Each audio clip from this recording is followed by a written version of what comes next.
Okay, good afternoon everyone. As I promised, we'll wait for 2 minutes. So exactly 2 minutes to start. And so we are here with Mr. V. Rangrajan. Afternoon, sir. Yes. Good afternoon, everybody. Good afternoon, Dr. Swati. Good afternoon, Good Rangrajan. afternoon. Good afternoon. And so just a brief introduction of Mr. Rangrajan.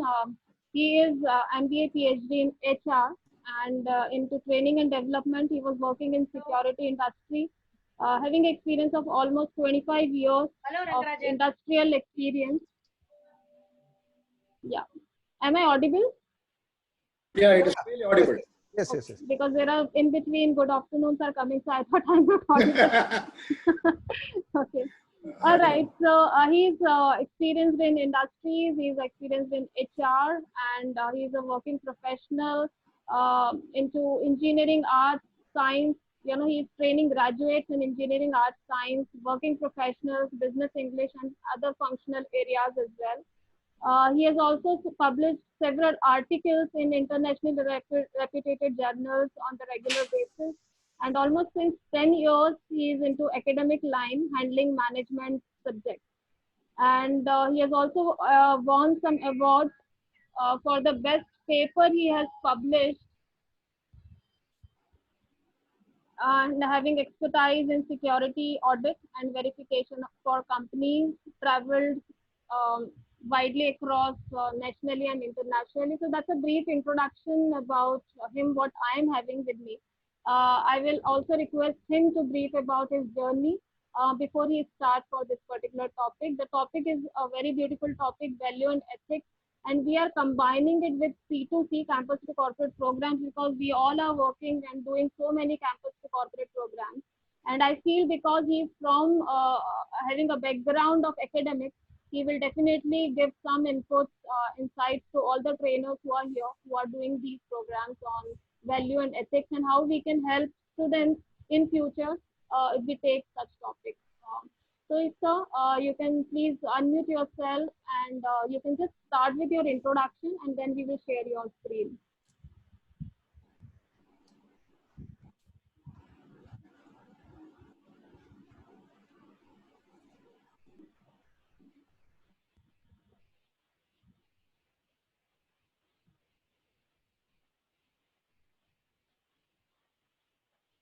Okay. Good afternoon, everybody. I hope I'm audible. Yes, you are audible, sir. Okay, Everyone fine, is on fine. mute. So, Right, okay. normally I'll help you in getting Right. that. I understand, ma'am. Thank you. Now, I'm speaking from Chennai, and I would like to thank the organizer of this program, Dr. Swati, and the team for organizing such a wonderful program, Campus to Corporate, with respect to the dimension of value and ethics. Now, having been in the industry for 25 years in marketing, operations, HR, and other areas, I thought I can transform the knowledge to the academic platform. So with the result, I shifted to academic platform in 2010. So whatever I've learned in the industry, I've been sharing to my students, both undergraduate and the postgraduate level. And of course, I too have one consultancy firm wherein we are conducting the audit for the security operations. And also we are having the verification division in our consultancy firm. Now, I've traveled widely in all modes of transport, and I find that the travel has definitely given me a chance to observe the people of all ages, youngsters, working professionals, college students, and all that. And I'm sure some of your seasoned trainers, some of you are, they are in the working area, active working area divisions. And being the training arena for last maybe about 5-6 years time, I find that we are engaged in training the students on developmental skills, personality development program, communication skills, and so on and so forth. And that's fine. and that is what is needed for the industry also. Industry wants the ready-made candidates to get the job. Therefore, that's okay. But over a period of time, keenly observing that there is a consistent shortfall in the moral, in value, ethics, in all walks of life, especially the young aspirants, whether they are working or whether they are in the college or whether they are trying the employment. I find this thing is definitely missing, more so when they are going through the journey from campus to corporate, because the values which we teach in the institutions may not be sufficient to take on the working platform in the business world. And all of us are aware that the certificate called conduct certificate or TC, wherein the institution head says, to the best of my knowledge, X is found to be satisfactory, his conduct or the character are found to be satisfactory. With that, the matter ends. But I find that the values are compromised, ethical values are compromised, moral standards are compromised wherever it is possible. I thought, instead of having a regular program like employability skills, interpersonal skills, I thought I can share my thoughts with all of you, especially in the training platform, as what I have seen in real life from industry to the college students, and it is definitely worth sharing, and I'm sure you will agree with me. I've got 8 slides. Of course, all these aspects are already known to you. It is nothing new to you. I'm only trying to reiterate whatever we have seen, and we would have observed in the training arena, we would have observed in the training session with the participants from college or from the corporate. But I thought I will share these basic slides with you, and at the end of the program, we will allot about say 20 minutes to half an hour for exchanging thoughts, for raising questions, because it is always a participative platform in our session. It is not that whatever I say is correct, whatever you say is wrong, whatever you say is correct, I am wrong. It is basic learning platform. I thought we would do that. So that is why I have requested Dr. Swati to take this topic instead of regular, interpersonal skills, regular soft skills program. Now over to this slideshow.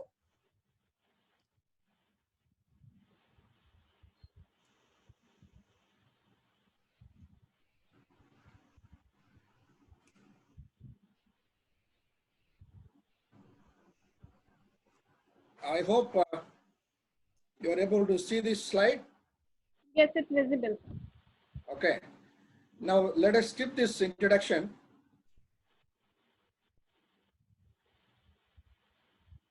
Basic values in education. I am sure all the statements are clearly understood. It is clearly known to all people. Whether we are in the engineering college or arts and science institutions or any academic place, we have to give respect to the institutions, players, teachers, sports, studies, etc., etc. And the core value of the education is to build the character with the moral values socially and legally acceptable to live in the harmonious conditions. The whole education purpose is to inculcate the values besides the subjects. We are teaching so many subjects, whether it is in school or in college, whichever stream they are in. The core value, the core platform is to have the character building process for the students. And it is inclusive of multicultural, multi-ethnic conditions, multi-religion, and different geographical restrictions. We are not talking about the regional aspects or cultural aspects. Everybody values a culture, ethnic values, religion, and so on. And what is valued in Chennai, possibly that may not be valued in other parts of country. We are not discussing on that. It is well within the framework of the definition of culture, ethnic, religion, and all that. And The most important objective of education to equip students with ethical values. Let me repeat, the most important job of a teacher or educator or a trainer, especially in the college level, is to inculcate the virtues and attributes of the ethical values, moral standards to the students. Now, this is about the moral standard. All of us, if I ask you to list out the moral standards, I'm sure all of us can come out with the 100 tips: honesty, integrity, truthfulness, punctuality, discipline, and so on and so forth. So, this is a combination of action and state of mind which decides good or bad. What is good to you may not be good to us. What is wrong or what is right in a given situation should be acceptable socially and legally within the framework of the human consciousness. This is what is important point. As long as we have the moral consciousness, when it is accepted legally or socially, I am sure we are accepted. Moral standards are those which result into the value and ethics in life, business, and society we live. But it all depends upon which side you are in. Like for example, honesty leads to integrity, to the order and uniformity. This has been taught for a long time. These values like honesty, discipline are all taught in different platforms continuously. Honest person will be definitely a person with a high integral values. And if a person with a sense of discipline, he definitely is a person with the order and uniformity. And the last point is the moral standards are to be repeated from young age onwards. It becomes a standing for us. It becomes a sort of a very solid platform for us to stand tall with the dignity. I'm sure all of you will agree with me that we are all living with the peace of only because of the values and ethics which we follow for a long time. And ethics, it is a practice or action consistently followed by mankind with a multifaceted culture, religion, and caste. We may be in different caste, we may follow different culture, but what we practice, what we act consistently over a period of time, and that is what is ethics. And ethics is basically a proven action. It is to be seen by the people. We may be working in corporate, we may be a student, we may be a trainer, we may be in any field, but ethical value has to be practiced consistently. In fact, many organizations do follow these ethical principles when they hire the candidates. And that is what we will tell this to the students. Next point. Result of the value changes depending on which side of the moral one looks at. For example, killing an enemy in national border in the war is ethical because we are waging a war against the enemy. But while killing a human being in routine life is questionable and a crime. Here the party is taking away one's life. But if you are fighting in the war, killing of an enemy is ethical. But we are not supposed to encourage in your mind that violent action will lead to the killing, which is not acceptable at all. Here the act is killing an enemy in border is acceptable. But taking away one's life in a routine life is definitely violent and definitely it's a crime. Ethics is to do with action which is seen and practiced under any circumstances. Let me repeat, people have to be known for ethical practices. They must be practicing it really. That is what is the crux. And any difficult trying circumstances, ethics will lead to the so many levels of our performance. Ethical practices, especially for the younger generation, are today questionable, starting from the exams and the certificates and all that. I find that there are many cases which are not ethical at all. Broken or compromised moral standard results into the unethical action or thoughts. Definitely, definitely, it is a common sense. If I break the common standard, if I break the standard, which is morally good, and if we compromise, I'm sure it will not take us to good route. Disobey or disregard to honesty generates room for theft, fraud, and such other crimes. This is applicable more in terms of initial employment for the graduates, and over a period of time, when you're occupying a high level positions in the company, you have to be seen as a gentleman, honest person. And if I have seen in my audit people who have questionable value, they are shunted out. People who have manipulated their records, who have manipulated the certificates, sooner or later they are caught. And percent of the applications which we have received, normally the employers, they send in for the verification of the candidate's background. When I say background, their family background, educational background, employment practice, employment background, and their neighborhood verification. And of course, the criminal verification also we had to take. Most important point is the person with a high amount of integrity is taken in without a question at all.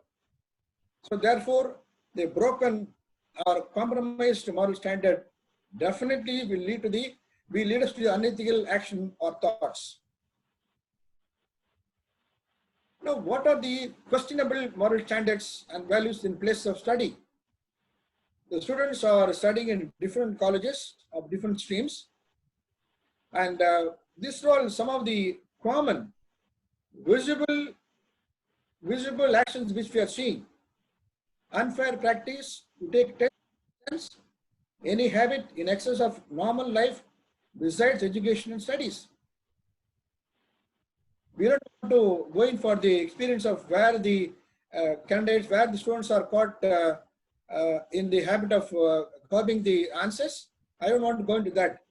We all have knowledge in that area.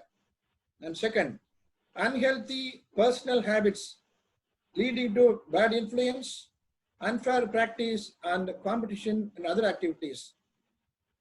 This is less said is better, because I know for sure that the learning community, the learning people, especially between 20 to 25, they are influenced by so many habits under the bad company. If we have the bad company, I'm sure it is not a good practice at all. I'm sure it is not a good direction at all. Unfair practice in competition, especially in the sports arena.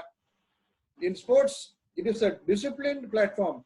It is a disciplined faculty where one has to compete, where one has to take the fights, one has to practice.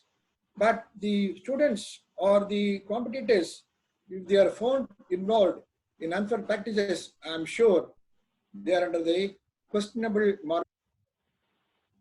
And then last point is indulgence of questionable habits. I'm sure all of us are mature enough to understand what is a questionable habits, questionable behavior, questionable wrong people in the company. We have seen, unfortunately or fortunately, it is sad to note that even the school students, even the college students are found in the habit of taking the alcohol regularly. What started as a fun, what begins as a sort of entertainment, becomes a sort of serious habit from which they can't come out. Therefore, there is something called value education in the colleges. I'm sure some of you are professors, some of you may be teaching in the college, maybe teaching in the institutions. I know what is the value of value education. It is somewhat valueless, I would say that. Because values have to be practiced, and trained. It is not seen in the questions or answers. And therefore, all these moral standards, ethics and values are to be trained gradually. It is to be inculcated from the younger age onwards.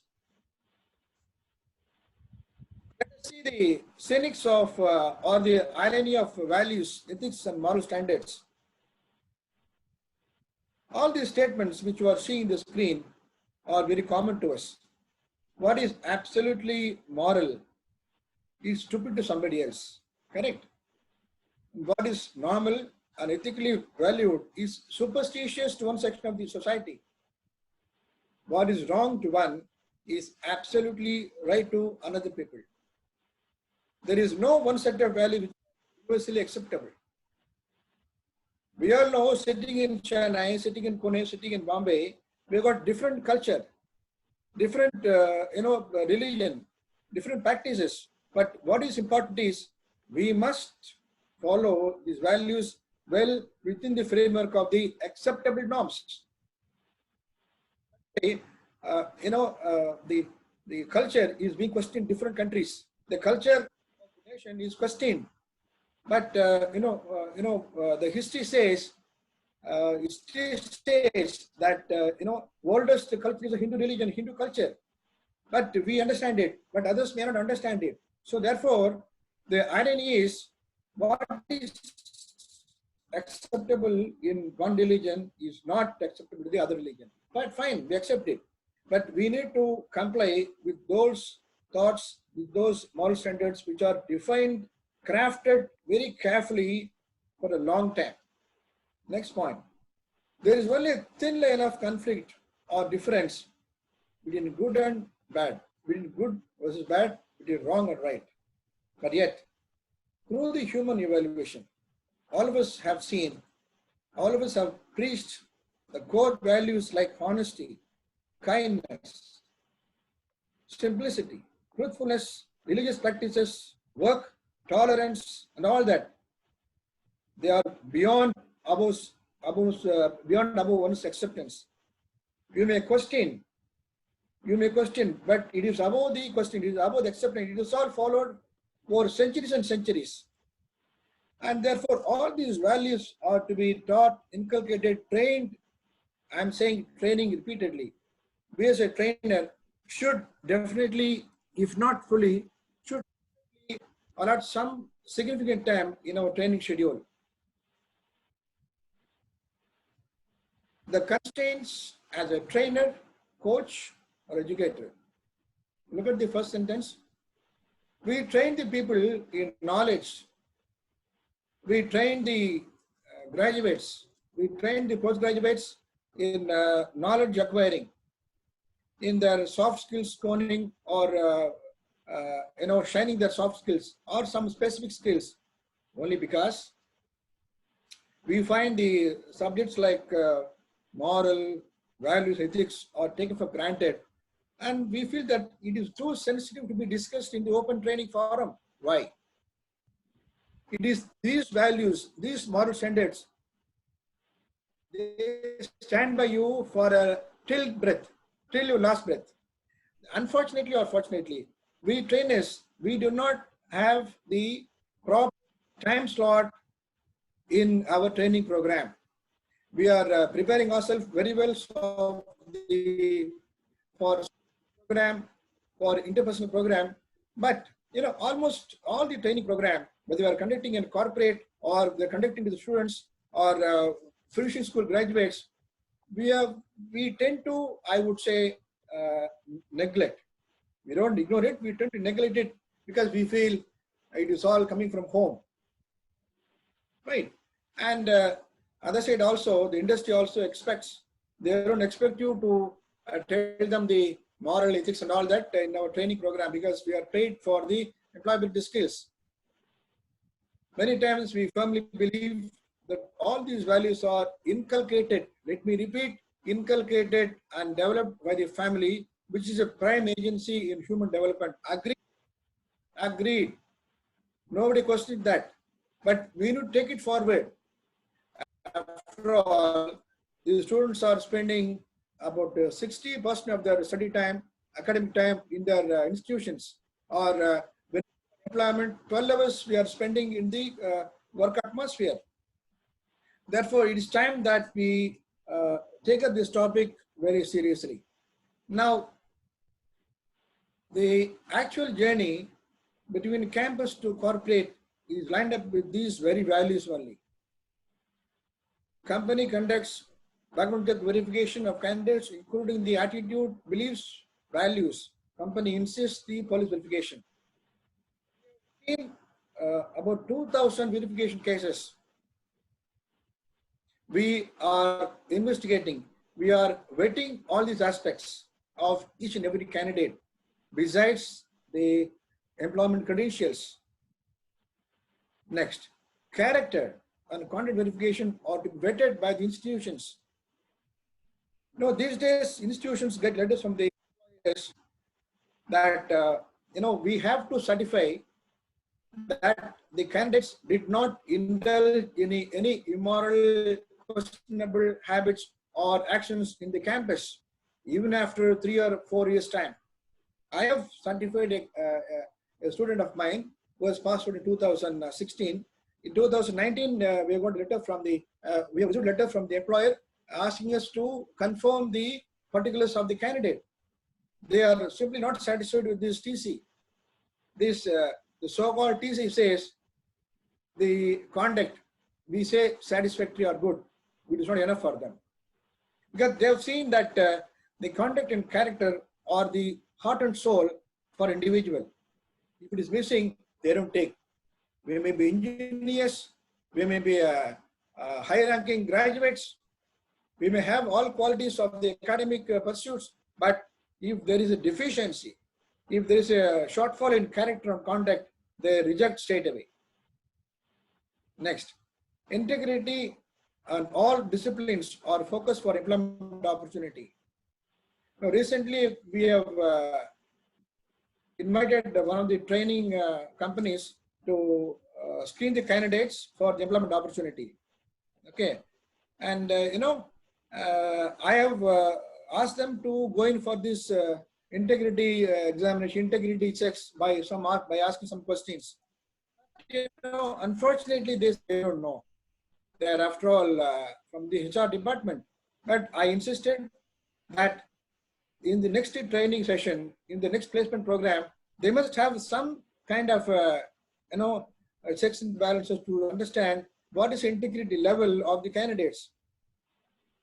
And as you see in my screen, 40% of applications either manipulate their particulars or they produce fake documents. I have seen it. And my Sir, sorry to bother you. The right hand side, the content part, it's not visible. It's in the gray block. So if you can just work that out. Thank you. Let me check. Let me check, gentlemen. Kindly hold on.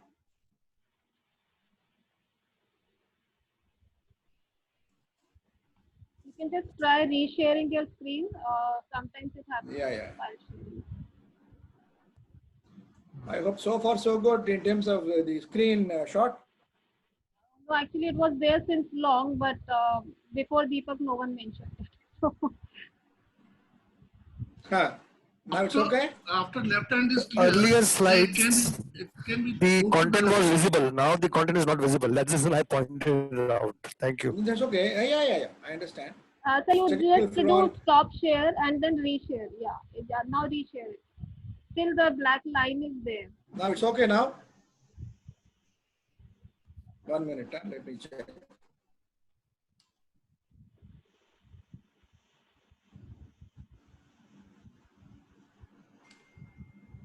Now, my suggestion is if the left hand side is gone, then the right hand side can be removed to the left. Now it is better. It can be, now it's okay? Or the font size can be reduced there to some extent. No, it's better, sir. It's better. Anyway, it's visible. Yeah, what I'm trying to say in that particular box is, it goes like this. The only way to stand up in life is to uphold and practice those moral standards.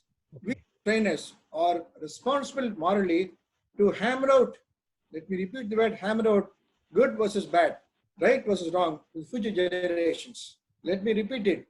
We as a responsible trainers are responsibly, or we are responsible to hammer out these messages regularly over a period of time to the future generations. Let us train the budding youth through the training where each and every one of us is very strong. Thank you for giving me your valuable time in this program. Namaste.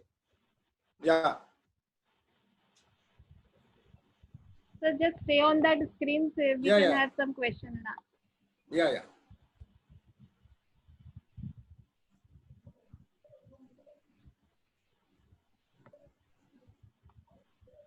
Hello.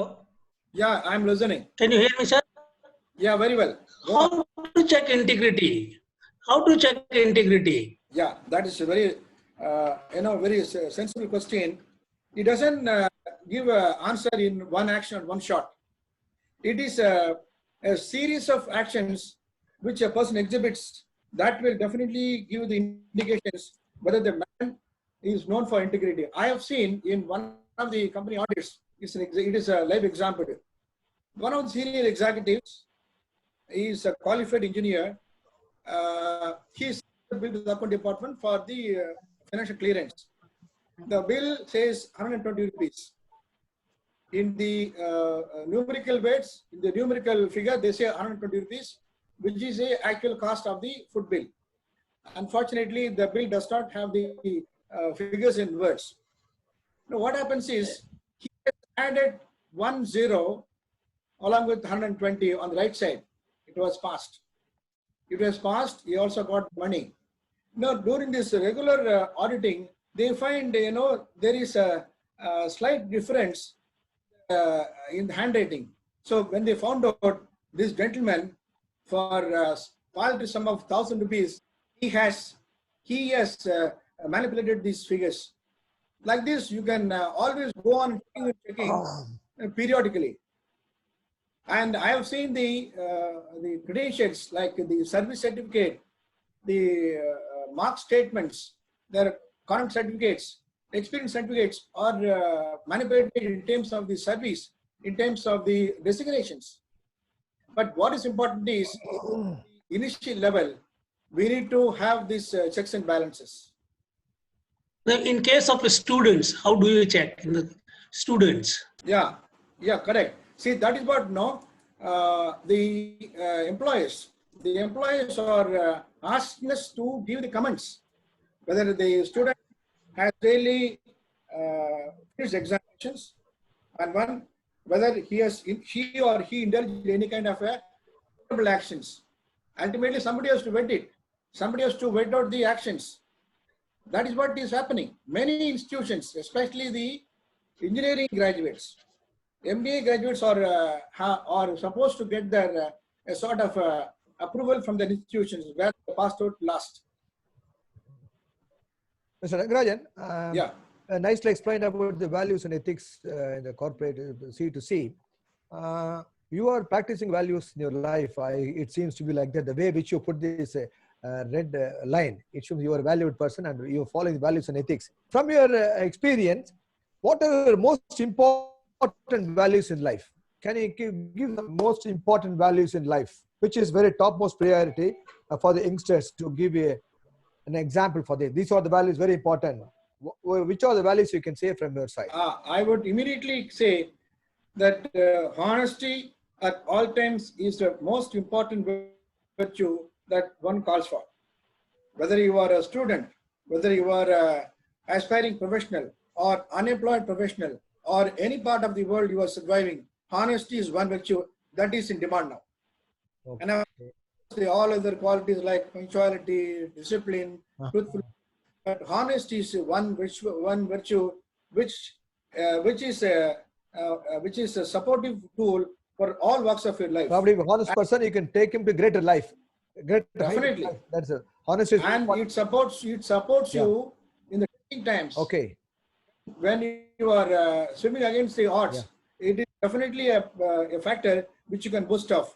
We will stand tall. If we will stand tall, definitely, if you're a person with the integrity is definitely equal to the honesty. Okay, thank you. Mr. Others may also, value is the long-standing belief. They say that Correct. this long-standing belief is the value. And values are of different kinds, the cultural values, the personal values and all that. Correct. But, do you agree with the fact that the personal values, they tend to change in the period of time? Definitely, but well within standards. Sorry? Well within the standards. We cannot change the value like, honesty, truthfulness, obedience, happiness, patience, hard work, love, and all that. Which are the values that you can change? Values, For example? You are right, perfectly correct. See, if you don't do any work, and we are supposed to have some kind of a meaningful occupation, and if you have no time sense, definitely somebody has to value time. If I have no time, sense, I'm sure we will fall. So it is a journey actually. It is a journey starting from, let's say, tender age of say 15, and it goes on, and the learning curve should go up, and that is what in our Maslow's hierarchy of needs. The sixth level is we will Self-actualization. Society, correct. No, another thing that I would like to know, the personal values that has been taught right from the childhood. Correct. Whether by the parents or grandparents or something like that. Correct. Does it carry a value? I mean, does this value carry for a long time? Yeah, essentially, sir. See, the values will be imbibed. The values will be imbibed by the first level of circle. That is your closeness in the when you are in childhood. Your parents, your brothers, sisters, siblings, everything is there. That values only carries a long time. If the values are very strong, that value carries a long life. It is undisputable. Whatever you imbibe during your childhood, whatever you learn during your childhood, values, virtues, ethics, everything, that will carry a long time. Theoretically, it says that, but practically, have you seen that it carries for a long time? No, exceptions are there always. Exceptions are there. Gentlemen, I think your forefathers, our forefathers did not teach us anything wrong. See, that is why we are all growing. That is why today we have come to the level of trainer, executives, general manager, directors, and a good family man. Above all of us are good family people. Correct. So our grandparents and forefathers definitely have imbibed the good attributes, virtues in our life journey. Possibly, there are some parents whose upbringing habits are questionable. That is one exception. And whether you are poor or rich or educated or not, our parents will not teach anything wrong. Yeah, you're right. Right. Mr. Raghuraman, there is a chat box. Just a minute, Ravi. I'll come to you. Thank you. So there is a chat box. Mr. Mistry is saying that can you please show the whole slides again, because in between the right side was not visible. And Vijaya has some questions. That how do you instill these values in today's generation? We have this current generation who wants things easier and faster. Yeah, madam, let me reiterate what I've said. It is not one-time stop-shop solutions. It has a start from the young age. Possibly these values are to be taught from the school and later on in the colleges also. And of course, when they are in employment, definitely it is required for. It is not a one-time solution. It is only a journey. It's not destination at all. I'm sure all of us have undergone a difficult task. We have seen terrain, we have seen bumpers. We have come over with all confidence, with all our own examples. Today we are sitting and we're discussing about it. Today's youth is aspirational, ambitious, fast-moving, forward-looking. What is lacking is their moral standards. And it is the teachers like us, trainers like us, who have to drill down to their mind. And look at what happened in Delhi, like boys chatterbox. It is a dreadful. I would say we are all responsible for such situations. And it is happening from 2004 onwards. 2008, the same thing happened. The boys have shared, objectionable pictures with in the social media, which means, in today's Hindu, the writer has written it a very beautiful article in today's Hindu. When you find time, please take a look at it. We are all responsible to form society. It is difficult, but then we have to tell them. At least out of 100 students, maybe about 10 students will change. We will influence them in a most positive way, and they are touched by it. And today's teachers are pillars for society.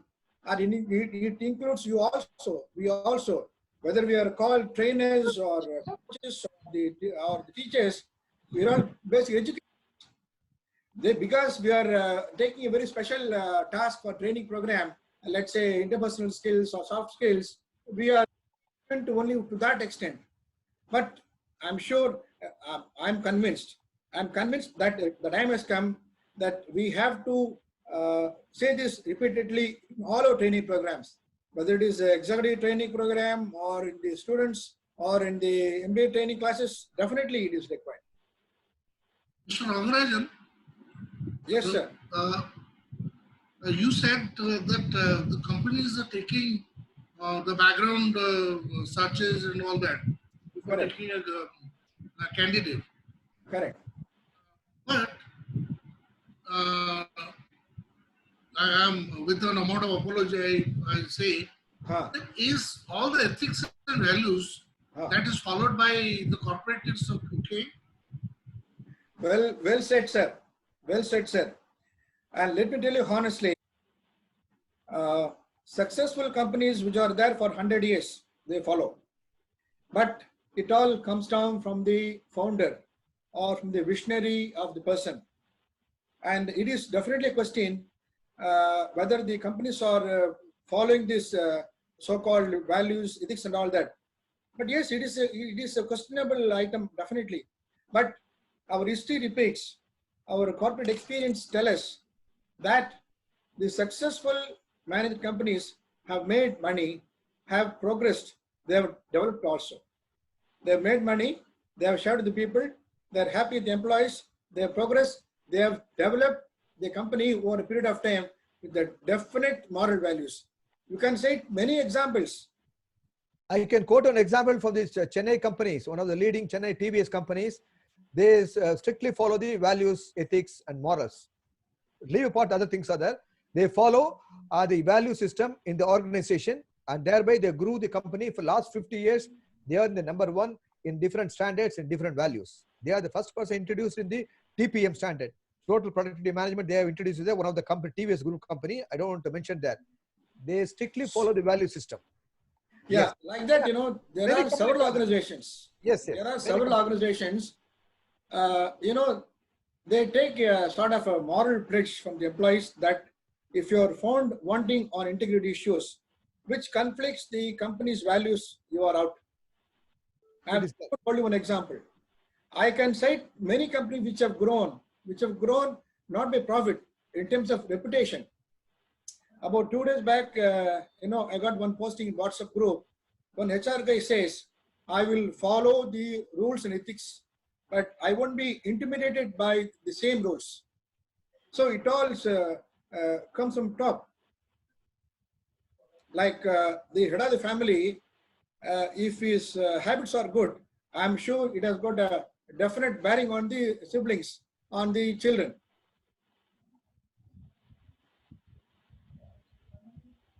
Sir, as a trainer, because we all are trainers and we all are doing various, ethics programs.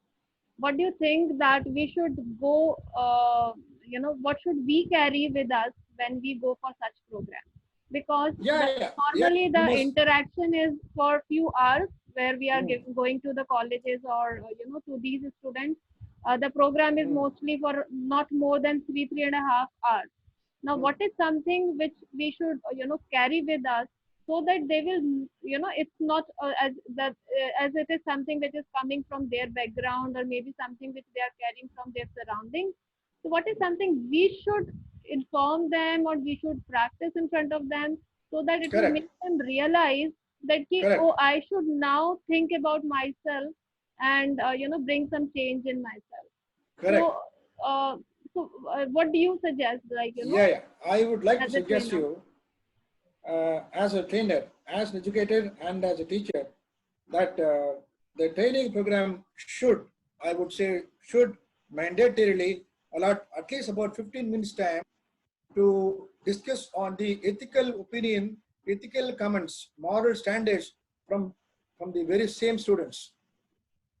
We should have a kind of a mutual agreement with the institutions whereby we must say, out of this 3 hours program, I will allot ethical fine-tuning values of the life. That is a must, because we are all, as you said, due to the time constraint, due to the agenda, we are not able to allot time, but it is required, madam. The institutions today, they have seen that, as a teacher, if I say, the students may not agree, but as a trainer, as outside person, if we reiterate repeatedly, I'm sure they will listen to it. If not 10%, at least about say about 50%, they listen to that. That should happen. Somewhere we should begin, whether it is the engineering institution or arts and or MBA, we should start this. In fact, there is a paper called Value Education in the undergraduate program. I know how the results are coming. I know how the papers are valued. It's not enough. After all, it is a part of their curriculum. But we should go beyond the curriculum. We should come out with the successful people's profile. We must share the profile of successful people as to what is the stand in moral standards, in the ethical ways, in all values. We must tell them that it is these values, these standards, which will take them to the greater heights. And there is no compromise on that. Perhaps, they may say no initially, but nothing wrong in saying 50 minutes time in your training program. I would recommend that route only. So you mean that that we should speak about some of the leaders or someone who is actually denoting these values in their life, Definitely. and then how they become leader, and Correct. that may help. That is something which will inspire them and Definitely. will bring some values in their life. Maybe a thought that they should work upon themselves. Yeah, it will ingratiate their mind as to what is wrong they are doing, what should not be done by them, and what is the direction. Can we do something to stimulate it also? Like, okay, we show the leaders, we speak about the leaders, which we normally do actually. We speak about some or the other leaders, we tell them their stories, or maybe, how they grow in their life and how they become successful. Do you also have something which will help them to stimulate in the session itself? Like, Yeah, some kind of a normally, stimulator.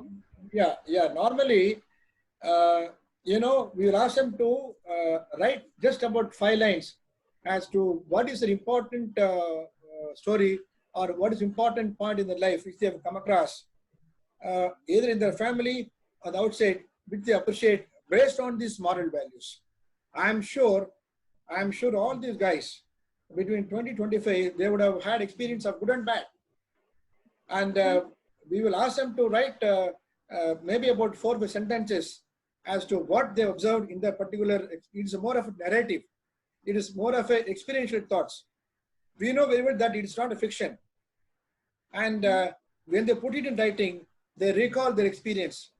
They recall their particular actions. And from that, you can kindle. You can develop the actions. Fine. So can we also use the SWOT analysis over here? Yeah, why not? Pros analysis, I would say it calls for a little more capacity of the students. Thought process, I'm sure it helps to the candidates who are in the possibly at the PG level or the scholastic level. But if you are undertaking such thought process in semi-urban locations, that may not give you the desired results. The thought process, they must be having certain thoughts on which they have solid grounding, a solid factors on which they tend to think. So I would say that thought process is more applicable to the candidates who are pursuing their masters or in their scholastic pursuit. Maybe a SWOT analysis can be a stimulator also for someone who is in second year, or maybe to help them understand that this is something you should do as in your own, we should say, I'm just not recollecting the word right now, just to analyze that where you stand right now and what are your strengths and why are you lacking on the strength, which is your weakness. So why are you lacking there? So maybe we can just do SW for them instead of talking about opportunity and threats. Maybe we can just work on the strengths and weakness and say that okay, we will speak about opportunities and threats later. But let's first understand that where you are, what do you feel that where you are, Correct. finding the Correct. problems, and we should work on your self development. Maybe that will stimulate a little bit. That will stimulate. See, basically, we are all kindless. We are provokers. We need to provoke their mind as to what is the platform on which you are standing. Are you in right mode of thinking, or do you want to go further? Right. See, this analysis in terms of the SWOT is definitely fine. It is a time-tested method. It is a time-tested tool that every one of us is following that, whether we are in the employment or whether we are in the scholastic pursuit, we are doing that. Unfortunately, all this jargon which we talk about, thought process and all that, it does not percolate down to the semi-urban and rural section of society. In my college, a few of us are coming from the urban center. I mean the teachers, but about 70% of them are first generation graduates. They are from the rural background. They are from the poor background. They are from the socially not privileged people. Therefore, all these things, it will take some time to understand as to who am I and what am I going to do and all that. It takes some time, but it is high time that we must start this process wherever we are, whichever platform we are going to have, whatever be the audience, we must start. No, instead of using a SWOT analysis, what she said is correct. SW, strength, weak. Now the SWOT has been replaced by some of the new terminology has come here. Strength, weakness, aspirations, and result are challenges. So every individual has got a value systems. Everyone got that. What is your core strength? What is your strength? Followed by what are your limitations are there. Strength and limitations will be for you have certain strength is there because certain limitations are there. You must bridge the gap to your what is your aspirations and also result. Result plays a vital role. Result is in the form of a challenge. I can say if you challenge yourself and you'll get the proper result for you. So the individual has got a certain strength, certain limitations. That's got nothing but a weakness. Certain aspiration for him. What do you want to achieve? That's aspiration for him side. Thereby, he can make the challenges. The challenges will lead to result. I would always suggest. I would always suggest. Sorry. I would always suggest that in SWOT analysis, rather than giving strength or opportunity as one of the part, if you say that weakness and threat as a segment, how do they judge it? Because I've tried in one of my classes, and it has come. I mean, it has come wonderfully well. Oh, I see. So the strength and weakness is within. Threat and weakness.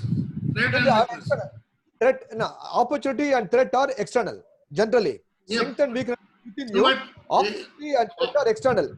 Without adding opportunity and strength, if you take weaknesses and threat and dig out, I have found wonderful things. Because one example I'll give you. The students have started saying that I was failing in this examination. Okay. People say that I cannot succeed. Okay. But I have succeeded because it's not all the time that failure will prevail. This is what I have found out. Another thing, sir, I wanted to ask you. So far as the corporate social responsibility is concerned, you must be having an experience. How many companies are really contributing? they're very, I mean, well, that question is very sensible and very sensitive. Nobody is, fully competent enough to comment that, the CSR is being complied with regularly and religiously. But I'm sure there are many companies which are taking this CSR without the word CSR. I have seen companies, they have gone to the villages.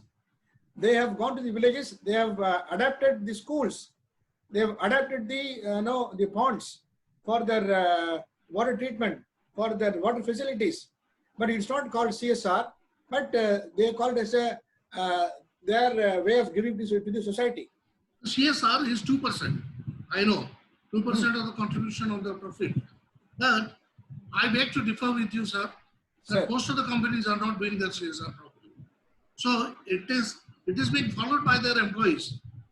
If the corporate is doing this, so why can't you, how can you hold this employees responsible in corruption? That's definitely.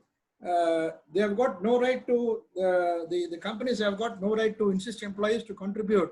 But, we are only getting salaries, but the corporates are getting a profit much beyond the salaries component. No, sir, I am sorry that you could not get me. I don't say that the employees should contribute. This employees should contribute this CSR. The employees or employers? Employers. Employer. Yep. They should, the owner should contribute to the CSR. Yeah. Most of the companies are not doing it. When they are not doing it, they are doing illegal things. So how can they hold the employees responsible when they are doing illegal? That's my question. You are absolutely correct. For the fault of employees cannot be held responsible. Correct. But to what extent this is applicable in the corporate world? So after all, it's livelihood for the employees, right? No, sir. Probably I could not get you through. I'll just give you an example of Tata. Tata has, if you have gone to Jamshedpur, Jamshedpur is a city which is owned by Tata. Correct. The electricity, water supply, the roads, everything. Correct. Even though the, your people, your political people would like to take over for their political reasons, they're not leaving it. So that is the real contribution by the company. Okay. So that kind of contribution, very rare to see. Very well said. But I know there are CSR happening silently. We are seeing the negative side that there are companies who are doing it very silently. Definitely, it is to be appreciated. Definitely, it is to be encouraged. But say in the business world, all cannot be wrong, all cannot be always correct. So it is always a journey. I believe and I hope that over a period of time, the employees who are unwilling to contribute for CSR, who are in part and parcel of these illegal actions, they will realize it sooner or later that it's time that they must do away with this. I hope so, because nobody is in a position to come on that industries must do it. But yes, they can comply. They can be regulated by the government or by the statutory authorities. But if they are, the regulation is there, sir. The regulation is there. 2% of the profit has to be contributed.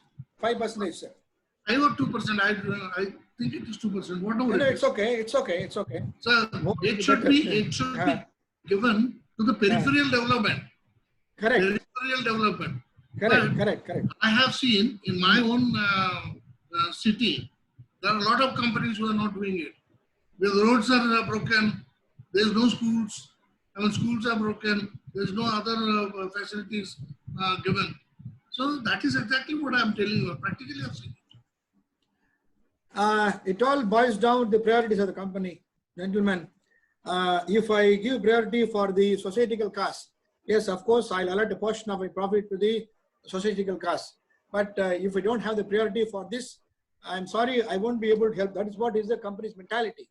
I have to prioritize. I have to I have to give what I would take from the society. I think it comes. Social responsibility is something which will be taken by himself. So nothing can be forced on anyone, and that's what companies True. are doing. If companies Yeah. are having their values and ethics, and if they feel that money, if it is going in, in my what do we say, taxes, instead of that, let me just pay it to the society by doing some CSR activity. Yeah. They Yeah. are doing it. So They basically, are. all the big top brands, they are taking the They are CSR true. and investing money on that, and maybe saving the taxes and utilizing it for the society. Yeah.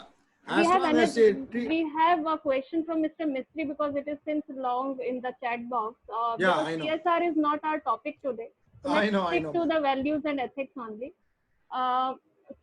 Can I read the question, sir? Yeah, please. So he's saying that he appreciated your session, and he's saying that what do you think about spirituality? Tulsidas told that Binu Satsang Vivek na hoi. Okay, so that's in Hindi. In India, do you think if today's generation starts attaching them to spirituality, there are more chances of ethics and morals? If there are good trainers and institutes in market, then there are also many good spiritual personalities who inspires and make change in life of a people. So he's asking your views on this. Yeah.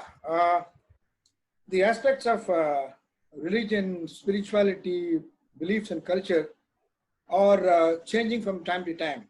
Okay. But what is important is what I've gained as a part of society. Is spirituality is considered as part of my life, or is it take me to the backward, or am I always questioning the spirituality or religion? Which side we are wrong?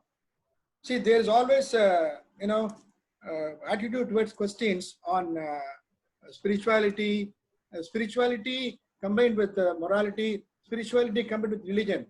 It all boils down to the one's understanding of what is a spirituality to you may not be so for others. What is religion to me may not be so for others. So it all depends upon one's intake. What I've gained in terms of accepting the spiritualism, whether we read the book or whether we follow the some spiritual gurus, it all depends upon how we are taking it and how we are giving to the society. We have seen many spiritual gurus. We are seeing it. There are branded spiritual gurus. There are spiritual gurus for religion, for so many things. But to what side we are attached to? Are we living happily with the support of the spirituality, the support of the religion? Are we take it to the next level of joy and peace, satisfaction?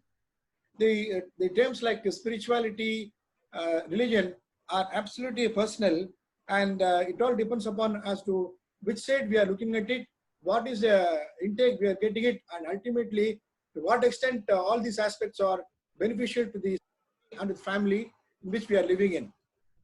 The spirituality as both good and bad, it is always questionable. Okay, so whether we are reading the book or not, the spirituality is always within us.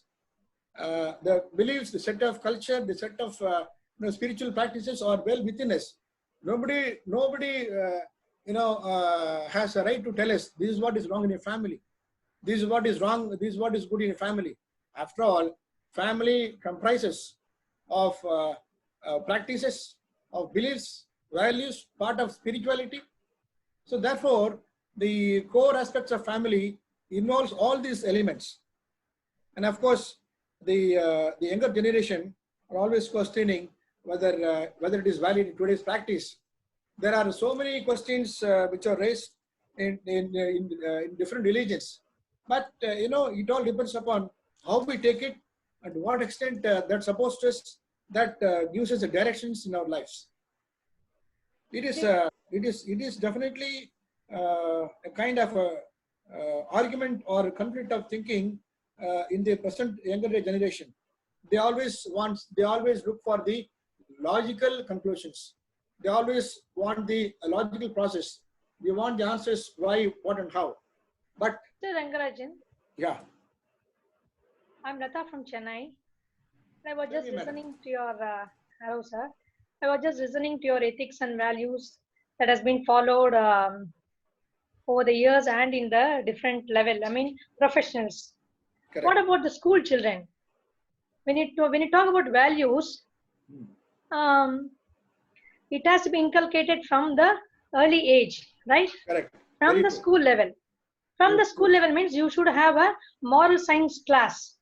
Correct. But these days, we don't have a moral science class period in any school because we don't have time. And all the teachers have to complete their portions.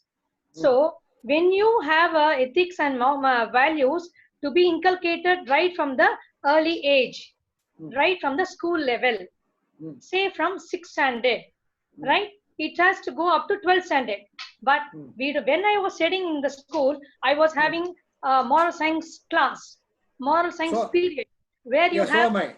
yes, where, yeah, thank you.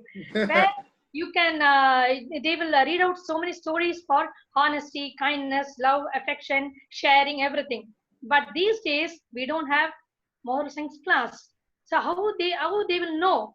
Suddenly, when you come to college or or as a professional, you have to follow these ethics. You have to follow the values. How they can follow suddenly? Correct. When you don't follow right from the early age. Correct. Has to be inculcated right from the early age. Am I right or wrong, Mr. Rangrajan? You are right. That's what I'm trying to say. It has to come from the family, from the tender age onwards. After all, the parents are the first teachers, and the second teachers are the real teachers. They are spending 5 hours with you. Can you not explain about this passion, about love, about kindness, about punctuality? We can definitely take up small games. Yes, sir. Yes, sir. But how can a math teacher can talk about a value or talk about ethics? Because when she wants to complete the portion, she was asked to complete the portion. Okay. True. So how can a math teacher or a science teacher or a history teacher or English teacher can talk about the values? It is not that difficult, madam. After It is all, not that difficult. No. Mr. Rangrajan, sorry to intervene. I would like to add one more point to this. What Srimati Lajati was speaking from Chennai. I'm Ravi Kumar from Bangalore. Right. Okay. So in our days, though moral science wasn't there, these moral topics were there in the language books what we studied. Like it can be Tamil, or it can be Hindi, or it can be English, or even it can be Kannada, or whatsoever the languages we studied. Right. But today's language books doesn't have any moral stories at all. Correct. They are completely filled with politicians and sports persons, those who have made a temporary achievement in their life. So, yes, sir. Yes, sir. I really support Miss Lataji, but the teachers, as you rightly said, parents are the first teachers of the children. Though the parents are spiritual and the following the ethical life, the same is with the teachers also. But are these teachers able to inculcate this little small thing into the brain of the child? That is not happening. And that's where actually I was wanting to ask you a question. You are saying that the value-added education is to be inculcated in the schools. So that is what is lacking. But then, see, it all depends upon the school's priorities. Besides education, besides subjects, it is a duty of the institution to allot some time for children for all these things. We can't compromise just because we have to finish the lesson. Just yes, because Rangrajan. Yes, we Rangrajan. have to do that. We have to do that. Yes. In the midst of the class, I was I was taking a class for grade 8 children, wherein I was talking about honesty and other values each and every week with a small story, right? And then at one point of time, one child named Rahul, he said that, ma'am, why are you complicating your life like these ethics and values? No, just listen. And then he said, and then be good and have a disciplined life, right? He said the same words. And we were all surprised. Surprised to hear from him, right? He has come from Australia, and he has taken up this grade 8 in our school, and that's all he said. Yes, ma'am. Why when you are good, when you be good and do good, he said, and then have a disciplined life. That's all he said. And behind that good and disciplined life, I'm sure he has got so many things in his mind. I'm sure have got so many things in his mind. Parents have inculcated, parents have brought him to that level, but in 2 words, he has finished what we are doing in 1 hour. Yeah, that's what. When you are good, everything falls in place. Yes or no? Correct. Everything falls in You have place. to be Where seen as good. kindness, honest, truthfulness, Correct. affection, Correct. love, Correct. sharing, Yeah. everything. When you are good, everything falls in place. That's Correct. what he said, and I shared this. This moment with my colleagues and my principal sir, and they all. Praised him like anything. That's And good. from where he's coming, he was telling his background, everything. Oh. And from his small age, he was listening to the stories told by his grandmother and Yeah. grandfather Correct. from Mahabharata and Ramayana. But where are the grandparents now? They are not at all there in the picture at all. No. That is because of It is that not only that. because of that only he has come to this level, and he has told this when I was taking I class do for agree moral with you, science. madam. I do agree Yes. with you, but Yes. today's generation, Yes. grandparents aren't It's a there. different Only topic, aunties are boss. It's a different boss. It is a different Yes, topic. different No, topic. I'm just But okay. no. No, I'm I just know. It's a light kidding. I'm vein. just It's kidding. light vein. Ratha madam, Yeah. I congratulate this particular student. Please tell him my compliments, and please tell him my best wishes to his life. Definitely, sir. Next time you are seeing him in your school, tell him that you have shared this Yes. program, and also very glad to note that he has got a wisdom to say in the open classroom that be good and be disciplined. Everything will fall in places. Yes. Beautiful statement which has come out of the tender age. Yes. And this I'm going to say in my college, in my educations. Thank you, Mr. We Rangrajan. are all learners, sir. We are all learners. Yeah. Mr. Rangrajan, we have a question from Ram Mula. He has raised his hand since long. So Ram, you can just unmute. Yeah. Thank you, Swati madam. Hi, sir. Good afternoon to you. Good afternoon, sir. Actually, when you are speaking about ethics, I came across issue with ethics. I just wanted to narrate a small issue, sir. And it's an incident. So I am a part of a skill development center, which is run by a giant of our country. Like it's a CSR program, and it's a skill development center where we train the youth. Okay. So one of the co-trainer had misbehaved with one girl. He was expecting some immoral things from her, which she has reported to me, and I have recorded the call while she was calling, while she was speaking to me. I never knew till that time that it's not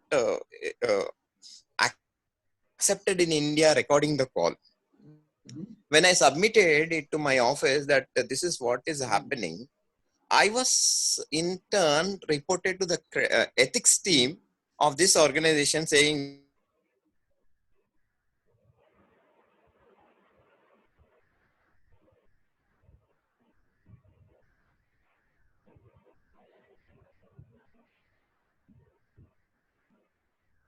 Hello. does not allow somebody's evidences being taken by a call recording. I just have a doubt on this, sir. I am convinced from whatever you said that they have